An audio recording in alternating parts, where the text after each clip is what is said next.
You know, when it comes to concussions, the advice has always been, well, a little fuzzy, right? Everyone says rest. But what does that even mean in a world where we're basically glued to our screens? For years, that answer just wasn't clear. But that's starting to change. I mean, it's a question everyone asks. The doctor tells you to rest, but you're going stir-crazy. You just want to text your friends, watch a show, maybe scroll a little. Is that okay? Is it a harmless way to pass the time, or could you actually be slowing down your own recovery? And this isn't some small issue. We're talking about a lot of people. Get this. Back in 2017, a study found that a whopping 15% of high school students reported getting at least one diagnosed concussion. That's millions of teens and their parents all searching for clear answers. And that really gets to the heart of the problem. For years, doctors themselves didn't agree. Some would say, a little screen time is fine if it doesn't make you feel worse. Others would say, absolutely no screens, period. So you've got patients and parents stuck in the middle, totally confused. What are you supposed to do?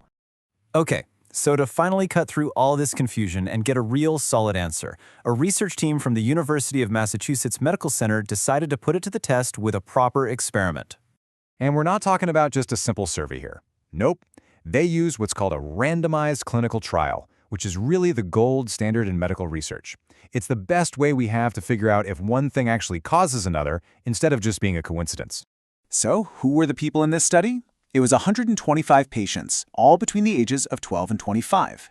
And these weren't just numbers on a page, these were actual teenagers and young adults who had just been diagnosed with a concussion in an emergency room, and they were enrolled within 24 hours of getting hurt. And the way they set it up, it was actually pretty simple but really smart. They enrolled patients right there in the ER, split them into two groups completely at random, and then just tracked their symptoms every day for the next 10 days. Okay, so here's the key. This is the one thing they changed between the two groups. For the first 48 hours, just 2 days, one group was told they could use screens as much as they felt up to it. The other group, they were told to abstain completely, no screens at all. And this is super important. Both groups were told to skip school and work. That way the researchers knew that any difference they saw was just about the screens and nothing else. All right, so the stage is set. They run the trial, they gather all the data. And now for the million-dollar question. Did that 2-day break from screens actually make a difference? Well, the results were pretty dramatic. And the answer they got? Wow, it wasn't subtle at all. It was crystal clear. Just taking that 48-hour break from screens had a massive, undeniable impact on how fast people got over their concussion symptoms. Just look at this chart. It really shows you how huge the difference was. For the group that was allowed to use screens, recovery took a median of 8 full days. But the group that stayed away from screens, just 3.5 days. I mean, that's not even close. Let's really break that down. This isn't just a little bit better. We're talking about getting back to normal more than twice as fast. Okay, let's just focus on that first number for a second. 8 days. That is over a week of headaches, of feeling awful, of missing out on school, your job, your friends.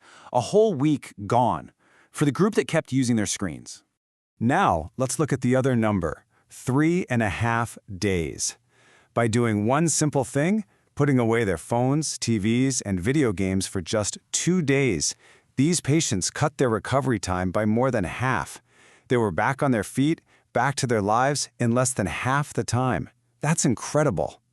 And the researchers themselves, writing in a major medical journal, JAMA Pediatrics, made it clear this wasn't just a fluke. They called it a statistically significant difference, which is science talk for, yeah, this is a real thing, it's not just random chance.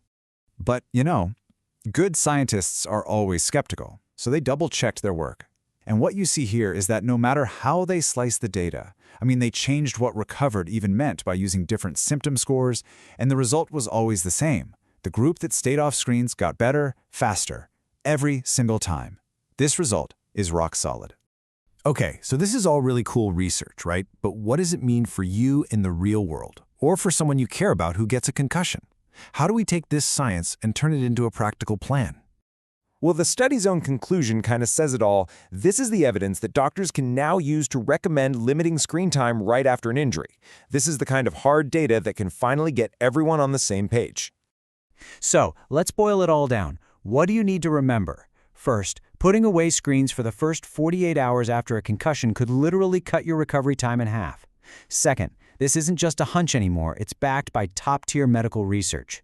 Third, this means all screens, your phone, the TV, your laptop, video games, all of it. And finally, and this is a big one, you should always talk to your own doctor. This research gives us a great guideline, but your recovery plan needs to be built for you. So it all leaves you with this one last, kind of wild thought. In a time of really complex medicines and treatments, could it be that for a concussion, one of the most powerful things you can do is also one of the simplest? A 48-hour digital detox might just be the best first medicine we've got.